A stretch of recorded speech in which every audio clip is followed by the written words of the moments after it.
So I'm just heading out for a few miles and I'm taking these for a spin. These are the Vidonn F3 bone conductor headphones. They are a little bit like AfterShokz, but they are about a third of the price. And I'm interested to see how these stack up against the AfterShokz, obviously the most popular brand, but for a lot cheaper you get another set of bone conductors. So I'm going to take them and see how they sound on the run. So some early impressions of these are they're not quite as comfy as a pair of AfterShokz kind of Aeropex.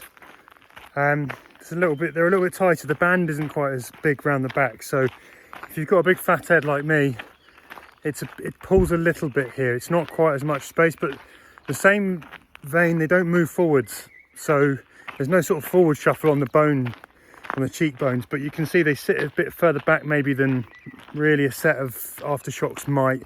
The other thing, you do get a little bit of tingle. If you whack it up full blast and you get a bit of a bassy song, you can feel a bit of vibration through the cheekbones that you don't tend to get with the AfterShokz at their sort of highest volume. So I guess the other thing to say is the controls are here on the side. Pretty much there's a single button that you press, tap it once to pause, twice to skip forward a track, 3 times to skip back a track, press and hold to summon Siri. There's no volume control, so you have to have the volume at one setting, which might be a bit frustrating. Other than that, I mean, they're perfectly reasonable. You know, the sound's adequate for bone conductors. You can still hear the world around you nicely, and they fit. So I just thought it'd be useful to go through some of the close-up details on the F3, and here I've got a few of the other sets of bone conducting headphones. I've got the Vidonn F1, which are an earlier model from Vidonn, and I've got 2 sets of AfterShokz here. I've got the Aeropex and I've got the Trex Air. So let's kick off. These Vidonn F3s, as you can see, they've got an open USB charging port. It's not closed like you'll get on the Trex Air or the Aeropex. So despite having that open USB port, the Vidonn F3 are actually IP65 rated, so that makes them water resistant and protect against water jets from any angle. That's what that means. But they cannot be submerged due to the LED lights. They're not waterproof. So they are water resistant, and they're supposed to be protected against dust ingress. So a reasonable amount of durability, but you can't submerge them. The actual bone conducting units themselves are much more akin in terms of the size to the Trex Air rather than the Aeropex. The Aeropex, if you can see, they've sort of slimmed those right down, and they sort of sit very much lighter on the bones. And that actually definitely makes for a lot more comfort. So one point of difference I've found with the Vidonn compared to all of the AfterShokz sets is actually that the band is a little bit more stiff.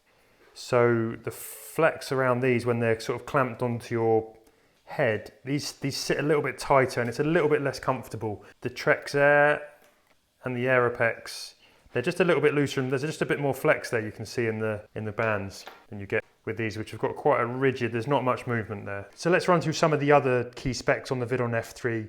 You're going to get 7 hours battery life on a single charge. There is no charging case, that's the same as the AfterShokz. It takes 2 hours to charge these up, and that is exactly the same as the entire AfterShokz range. They have got Bluetooth 5.0, so the latest version of Bluetooth on there. That compares to the AfterShokz Trex Titanium, which have got 4.1, and the Air have got 4.2. Only the Aeropex in AfterShokz have 5.0. They are really light. They're actually much lighter. They're a gram lighter than the Aeropex, the AfterShokz Aeropex. They are 5 grams lighter than the AfterShokz Air, and a full 11 grams lighter than the Titanium. So they come in lighter. In terms of the overall build quality though, I think one thing is worth noting, these do feel a little bit more plastic. They are a bit more rigid. There's not quite so much flex.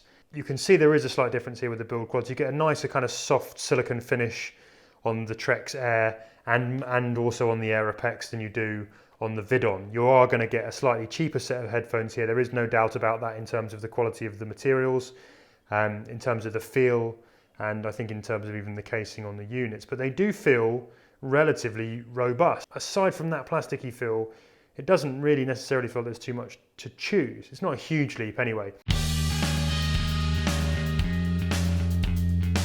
So the big final question, if you're looking for a pair of bone conducting headphones, should you go for the Vidonn F3 or should you stick with the better known AfterShokz? Now the Vidonn F3 come in at £53, that is cheaper than any of the AfterShokz you can buy. It's almost 3 times cheaper than probably the best pair of AfterShokz you can buy, which are the Aeropex.